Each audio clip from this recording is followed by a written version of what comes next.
নমস্কাৰ স্বাগতম জনাইছো আপুনি চাই আছে ফাইনেল ৰিপৰ্ট ষ্টুডিঅ'ত গীতাশ্ৰী গোসাইগাঁৱৰ কচুগাঁৱত এটা ভয়ংকৰ ঘটনা ঘটিছে এটা ভয়ানক দুৰ্ঘটনা আৰু তাৰ পিছতে দবদপাই ৰাজপথতে জ্বলি উঠিল গেছ টেংকাৰ আৰু বাইকৰ মুখামুখি সংঘৰ্ষ হৈছিল দুৰ্ঘটনাৰ পিছতে দবদপকৈ জ্বলি উঠিল গেছ টেংকাৰখন বিধ্বংসী অগ্নিকাণ্ডত নিহত হৈছে এজন বাইক আৰোহী নিহত বাইক আৰোহীজন সমৰ সিং নাৰ্জাৰী বুলি চিনাক্ত কৰা হৈছে নিহত Samar Singh Narzary green forest conservative এনজিঅ'ৰ সদস্য আছিল আন এজন বাইক আৰোহী নিহতৰো সন্দেহ কৰা হৈছে ৰাইনখুনপাৰীৰ ৩১ নম্বৰ ৰাষ্ট্ৰীয় ঘাইপথত এই ভয়ানক অগ্নিকাণ্ড কি ধৰণে দবদপাই সেই টেংকাৰখন ৰাজপথতে জ্বলিছে চাওক ৰাষ্ট্ৰীয় ঘাইপথত বিধ্বংসী জুই দেখি আতংকিত হৈ পৰিছে অঞ্চলবাসী গেছ টেংকাৰত জুইৰ সূত্ৰপাত হোৱাৰ মাত্ৰকে তীব্ৰ যানজঁটৰ সৃষ্টি হয় ৩১ নম্বৰ ৰাষ্ট্ৰীয় ঘাইপথত ভয়ংকৰ দুৰ্ঘটনা সংঘটিত হোৱাৰ পিছতে ঘটনাস্থলীত উপস্থিত হয় আৰক্ষী তথা অগ্নি নিৰ্বাপক বাহিনীৰ লোক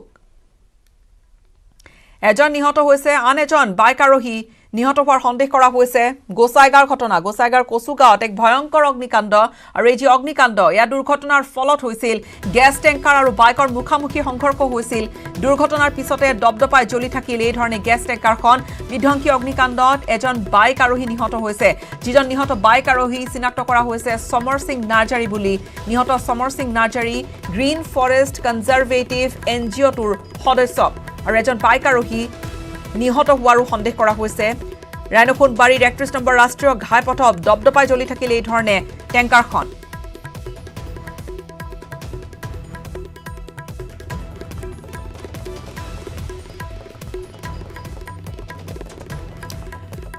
এই মুহূৰ্তত ফোনযোগে সংযুক্ত হৈছে আমাৰ সাংবাদিক সুৰজ বসুমতাৰীৰ সৈতে সুৰজ দবদপাই জুইকুৰা জ্বলি থকা আমি দেখিছো অতি ভয়ানক ভিজুৱেলছ কি ধৰণে দুৰ্ঘটনা সংঘটিত হৈছিল তাত জীৱনতে অগ্নিদগ্ধ হোৱাৰ কথা কোৱা হৈছে হয় গীতাশ্ৰী খুব মানে দুঃখজনক ঘটনা কোকৰাঝাৰ জিলাৰ গোসাইগাঁও মহকুমাৰ কচুগাঁও ৩১ নং ৰাষ্ট্ৰীয় ঘাইপথৰ যে ৰাইখনবাৰীত আজি সন্ধিয়া এই শোকাবহ পথ দুৰ্ঘটনাটো সংঘটিত হৈছে স্থানীয় লোকে আমাক জানিব দিয়া অনুসৰি এখন ১৪ চকীয়া ট্ৰাক এই ট্ৰাকখনত গেছ লাইনৰ পাইপ কঢ়িয়াই আনিছিলে কিন্তু দুৰ্ভাগ্যবশতঃ পিছফালৰ পৰা অহা দুগৰাকী বাইক আৰোহীয়ে এই ট্ৰাকখনত খুন্দা মাৰে লগে লগে এই বাইকখন ট্ৰাকখনৰ তলত সোমাই যায় আৰু তাৰ লগে লগে জুই জ্বলি উঠে গীতাশ্ৰী হয় আৰু যিজন নিহত তেওঁৰ ঘৰ ক'ত সেইখিনি জানিব পৰা গৈছে হয় ইতিমধ্যে তেওঁক চিনাক্ত কৰা হৈছে খন্তেক সময় পূৰ্বে আমাক আৰক্ষীয়ে জানিব দিছে যে যিগৰাকী ব্যক্তি মৃত্যু হৈছে তেওঁৰ নাম সমৰ সিং নাৰ্জাৰী বুলি ইতিমধ্যে চিনাক্ত কৰা হৈছে আৰু তেওঁ গ্ৰীণ ফৰেষ্ট কনজাৰভেটিভ নামৰ এটা এনজিঅ'ৰ সৈতে জড়িত আছিল এই ঘটনাস্থলীত তেখেত ইতিমধ্যে মৃত্যু হোৱা বুলি নিশ্চিত কৰিছে আৰক্ষীয়ে গীতাশ্ৰী ধন্যবাদ জ্ঞাপন কৰিছো সুৰজ আমাক শেহতীয়া খবৰখিনি আপুনি জনালে গোসাইগাঁও জ্বলি উঠিল এই দুৰ্ঘটনাগ্ৰস্ত বাহনখনৰ ভয়ানক এক দুৰ্ঘটনা সংঘটিত হৈছে আৰু তাৰ পিছতে ৰাজপথতে দবদপাই জ্বলি থাকিল এই ধৰণে টেংকাৰখন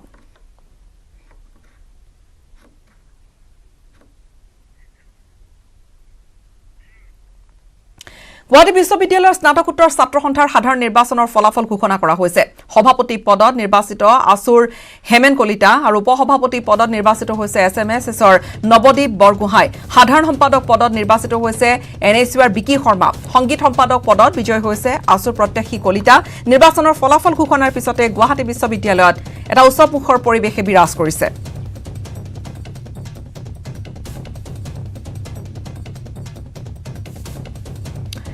বিশ্ববিদ্যালয়ত এটা উৎসৱমুখৰ পৰিৱেশ ফলাফল ঘোষণা হৈছে স্নাতকোত্তৰ ছাত্ৰ সন্থাৰ গুৱাহাটী বিশ্ববিদ্যালয়ৰ নিৰ্বাচনৰ ফলাফল ঘোষণাৰ লগতে এটা উৎসৱমুখৰ পৰিৱেশ বিজয় প্ৰাৰ্থীসকলক লৈ সকলোৱে ফূৰ্তি কৰিছে সাধাৰণ নিৰ্বাচনৰ যি সেই ফলাফল অনুসৰি সভাপতি পদত আসু সমৰ্থিত হেমেন কলিতা নিৰ্বাচিত হৈছে উপসভাপতি পদত নিৰ্বাচিত হৈছে ছাত্ৰ মুক্তি সংগ্ৰাম সমিতিৰ নৱদীপ বৰগোহাঁই সাধাৰণ সম্পাদক পদত নিৰ্বাচিত হৈছে NSUৰ বিকি শৰ্মা সংগীত সম্পাদক পদত বিজয় হৈছে আসুৰ প্ৰত্যাশী কলিতা নিৰ্বাচনৰ ফলাফল ঘোষণাৰ পিছতে গুৱাহাটী বিশ্ববিদ্যালয়ত উৎসৱমুখৰ এটা পৰিৱেশ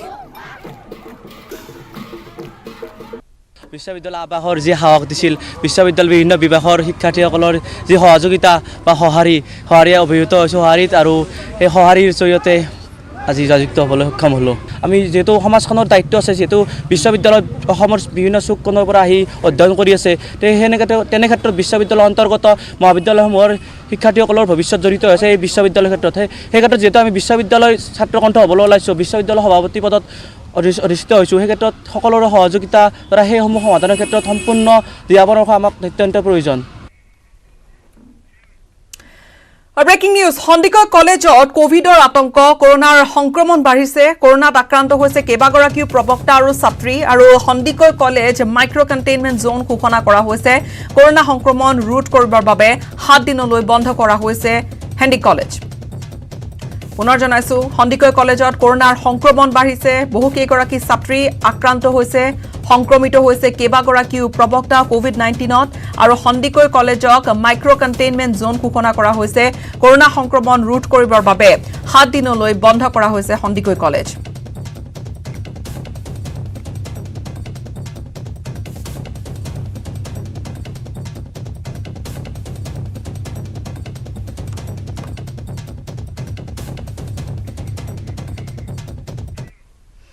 ফাষ্ট ট্ৰেক আদালতৰ পূৰ্বে ভগৱানৰ আদালতত চলিল হত্যাকাৰী নীৰজ উৰফে কালা গুণ্ডাৰ বিচাৰ প্ৰক্ৰিয়া আৰক্ষীৰ বেহুফালি পলায়নৰ চেষ্টা চলোৱাৰ সময়তে আৰক্ষীৰ বাহনৰ খুন্দাত প্ৰাণবায়ু উৰি গ'ল অনিমেষৰ হত্যাকাৰী নীৰজৰ কুখ্যাত অপৰাধীটোৰ মৃত্যুৰ খবৰ পোৱাৰ পিছতে সন্তোষ লভিলে দুৰ্ভগীয়া অনিমেষৰ পৰিয়ালে কালা গুণ্ডাৰ কলা অধ্যায়ৰ অৱসান আৰক্ষীৰ বাহনৰ খুন্দাত নিহত হত্যাকাৰী নীৰজ বিকাশৰ মৃত্যুত যোৰহাটত আবতৰীয়া দীপাৱলী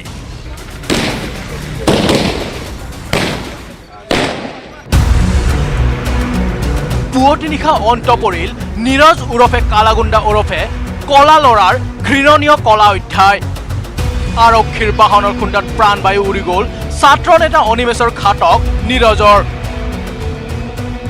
হত্যাকাৰী নীৰজক জিম্মাত লৈ যোৰহাট আৰক্ষীয়ে পুৱতি নিশা চলাইছিল ড্ৰাগছ বিৰোধী অভিযান সেই সময়তে আৰক্ষীৰ বেহুফালি পলায়নৰ চেষ্টা চলাইছিল কুখ্যাত অপৰাধী নীৰজে আৰক্ষীৰ মতে সেই সময়তে নিয়ন্ত্ৰণ হেৰুৱাই দুৰ্ঘটনাত পতিত হৈছিল নীৰজক লৈ যোৱা আৰক্ষীৰ বাহনখন দুৰ্ঘটনাৰ সুযোগ লৈ পলাবলৈ চেষ্টা কৰাৰ সময়তে পিছফালৰ পৰা অহা আৰক্ষীৰ আন এখন বাহনে মহতিয়াই লৈ যায় অনিমেষৰ হত্যাকাৰী নীৰজক গুৰুতৰভাৱে আহত হোৱাৰ পিছতে জেএমচিএইচলৈ নিয়াৰ পথতে মৃত্যুমুখত পৰে ৰাজ্যবাসীয়ে ধিক্কাৰ দিয়া কুখ্যাত অপৰাধীটোৰ এই ভয়ংকৰ দুৰ্ঘটনাত 3গৰাকী আৰক্ষী আহত হোৱাৰ লগতে ভাঙি চুৰমাৰ হয় আৰক্ষীৰ এখন বাহনো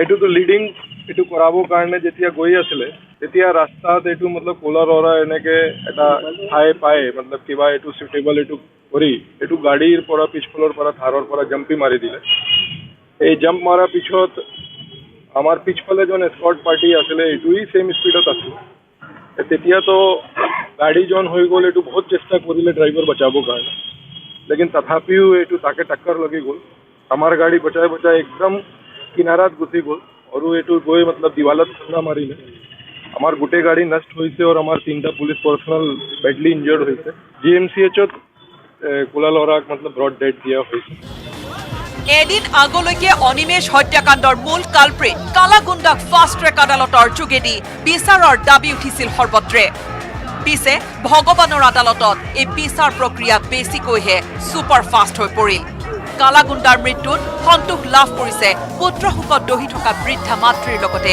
অনিমেষৰ ভাতৃ তথা পৰিয়ালবৰ্গই কোনো ফুট পোছ নাই মাৰি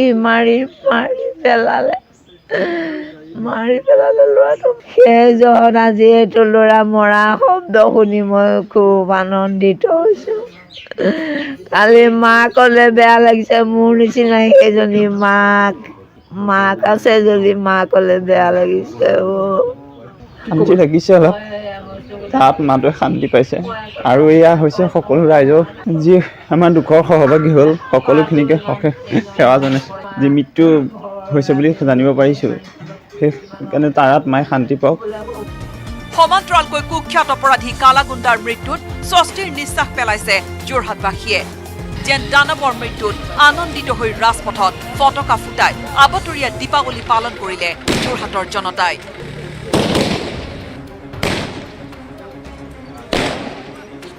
ৰাতিপুৱা যেতিয়া খবৰটো আপোনালোকৰ নিউজ 18ৰ যোগেদি পাইছোঁ তেতিয়া মনটো ইমান ভাল লাগিছে যে ধন্যবাদ অসম আৰক্ষীলৈ ধন্যবাদ জনাইছোঁ, যোৰহাট পুলিচলৈ ধন্যবাদ জনাইছোঁ। মুঠতে কোলা ল'ৰা মৃত্যু হ'ল, ল'ৰাটোৱে শান্তি পাইছে, ল'ৰাটো ঘৰৰ মানুহখিনিয়ে শান্তি পাইছে। কালা গুণ্ডাৰ কলা উদ্ধাৰৰ এই নাটকীয় পৰিসমাপ্তিক কেৱল যোৰহাটবাসীয়ে নহয় আদৰি লৈছে সমগ্ৰ ৰাজ্যবাসীয়ে, কিয়নো অতি বৰ্বৰতাৰে ছাত্ৰ নেতা অনিমেষক হত্যা কৰা নীৰজৰ আছিল বহু কলা অধ্যায়। আমি আনন্দ প্ৰকাশ কৰিছোঁ আৰু সমগ্ৰ যোৰহাটবাসী ৰাইজ অসমৰ ৰাইজে আনন্দ প্ৰকাশ কৰিছে, কাৰণ এটা নৰপিশাচৰ মৃত্যু হৈছে, যিটো নৰপিশাচে 90টাৰো অধিক গোচৰত আচলতে তেখেত অভিযুক্ত হৈ আছিল আৰু শেহতীয়াকৈ তেখেতে যোৰহাটত আতংকৰ সৃষ্টি কৰিছিল। ইয়াৰ লগে লগে ড্ৰাগছকে আদি কৰি অবৈধ ব্যৱসায়ৰ লগত জড়িত হৈ গোটেই সমাজখনক ধ্বংস কৰিছিল। এনেকুৱা ব্যক্তি আচলতে সমাজত জীয়াই থকাৰ অধিকাৰ নাই, সেই কথাটো স্পষ্ট হৈ পৰিছিল। আজি অন্তৰৰ পৰা কৈছোঁ, অনিমেষৰ আত্মাই আজি শান্তি পাইছে, পৰিয়ালৰ লোকে আজি মনত শান্তি পাইছে। এনেকুৱা নৰপিশাচ নৰসাধক মানুহ সমাজৰ পৰা সমূলনচে নাইকিয়া হওক, তাকে নেদেখাজনৰ ওচৰত প্ৰাৰ্থনা জনাইছোঁ। একেদৰে কুখ্যাত অপৰাধীটোৰ মৃত্যুত প্ৰতিক্ৰিয়া প্ৰকাশ কৰি মুখ্যমন্ত্ৰীয়ে ক'লে, অপৰাধ আৰু অপৰাধীৰ পৰা মুক্ত হ'ব অসম। সি পলাইছিলে, পলাওঁতে পিছৰ গাড়ীখনে খুন্দা মাৰিলে বা যিটো ঘটনা হ'ল আপোনালোকে শুনিছে, পুলিচে বচাব যাওঁতে 3জন পুলিচো আহত হ'ল। যে অপৰাধ আৰু অপৰাধী অসমত নাথাকিব, অসম পুলিচ অত্যন্ত কঠোৰ হৈ থাকিব। মৃত্যুৰ সময়তো কালা গুণ্ডাৰ বিৰুদ্ধে দেখা গ'ল জনতাৰ ক্ষোভ তথা ঘৃণা। JMCHৰ পৰা কালা গুণ্ডা ওৰফে নীৰজৰ মৃতদেহ ঘৰলৈ নিনিলে ক্ষোভিত এম্বুলেন্স চালকে। এনেদৰেই জনতাৰ ঘৃণা তথা ধিক্কাৰ গঞ্জনাৰে পৰিসমাপ্তি ঘটিল কলা ল'ৰাৰ কলা অধ্যায়। যোৰহাটৰ পৰা গৌতম বৰা, টিয়কৰ পৰা দিগন্ত হাজৰিকা আৰু নকছাৰীৰ পৰা Jyotiprasad Gogoi report, news 18 Assam north east. সময় ফাইনেল ৰিপৰ্টত এটা চমু বাণিজ্যিক বিৰতিৰ।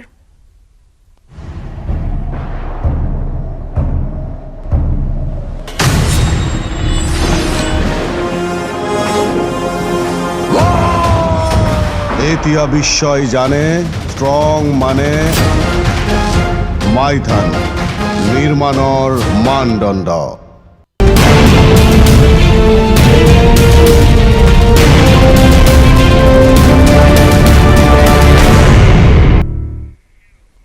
স্বাগতম জনাইছো।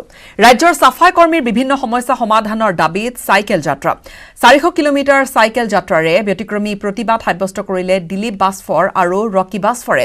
লখিমপুৰৰ পৰা চাইকেল যাত্ৰা কৰি মঙলবাৰে গুৱাহাটীত আহি উপস্থিত হয় দিলীপ আৰু ৰকি।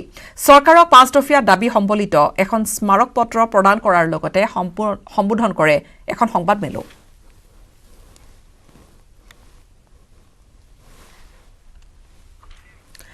স্বাস্থ্যকৰ্মীৰ গৃহ সমষ্টিত কোভিড ভেকচিন দিবলৈ গৈ বিপাঙত পৰিল স্বাস্থ্যকৰ্মী তথা প্ৰশাসনিক বিষয়া। স্বাস্থ্যমন্ত্ৰী ক্ষমা কৰিব, স্বাস্থ্যমন্ত্ৰীৰ গৃহ সমষ্টি কলিয়াবৰৰ কুঠৰীৰ জগদম্বা চাহ বাগিচাত ভেকচিন প্ৰদান কৰিবলৈ যোৱাৰ সময়তে বাগিচাৰ মাজে মাজে পলাল এজন চাহ শ্ৰমিক। ভেকচিন গ্ৰহণ কৰিবলৈ অমান্তি হোৱা চাহ শ্ৰমিকজনে কৰিলে অদ্ভুত আচৰণ। অৱশ্যে বহু সময় ধৰি ভেকচিনৰ প্ৰয়োজনীয়তাৰ বিষয়ে বুজনি দি কলিয়াবৰৰ মহকুমাধিপতিয়ে ভেকচিন ল'বলৈ সৈমান কৰিলে চাহ শ্ৰমিকজনক।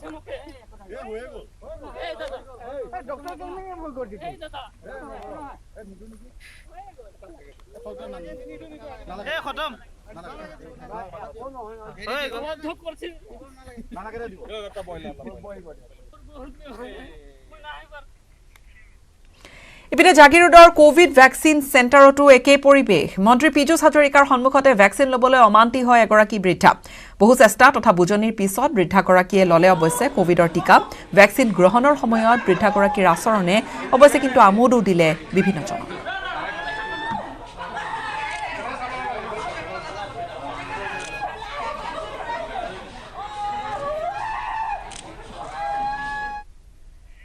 অৱশ্যে তেওঁ টীকা গ্ৰহণ কৰিলে। কৰোনাৰ নতুন ভেৰিয়েণ্টক লৈ এতিয়া উদ্বিগ্ন হৈ পৰিছে চৰকাৰ। ডেল্টা ভেৰিয়েণ্ট, যি ডেল্টা ভেৰিয়েণ্টে ভয়াৱহ ৰূপ ধাৰণ কৰিছিল। ভাৰতত ডেল্টাতকৈ অধিক সংক্ৰামক অমিক্ৰণ। সংবাদ মাধ্যমৰ আগত মন্তব্য কৰিছে মুখ্যমন্ত্ৰীগৰাকীয়ে। সকলোকে কোভিডৰ ভেকচিন ল'বলৈ আহ্বান জনাইছে মুখ্যমন্ত্ৰীগৰাকীয়ে। 5 ডিচেম্বৰৰ ভিতৰত প্ৰথম পালি টীকাকৰণৰ 100% কৰাৰ লক্ষ্য লৈছে চৰকাৰে। এইখন ভাইৰাছটো যথেষ্ট স্প্ৰেড কৰে বুলি কৈছে। ডেল্টাই যিমান স্প্ৰেড কৰে তাতকৈ 200-300 বেছি স্প্ৰেড কৰে বুলি কৈছে।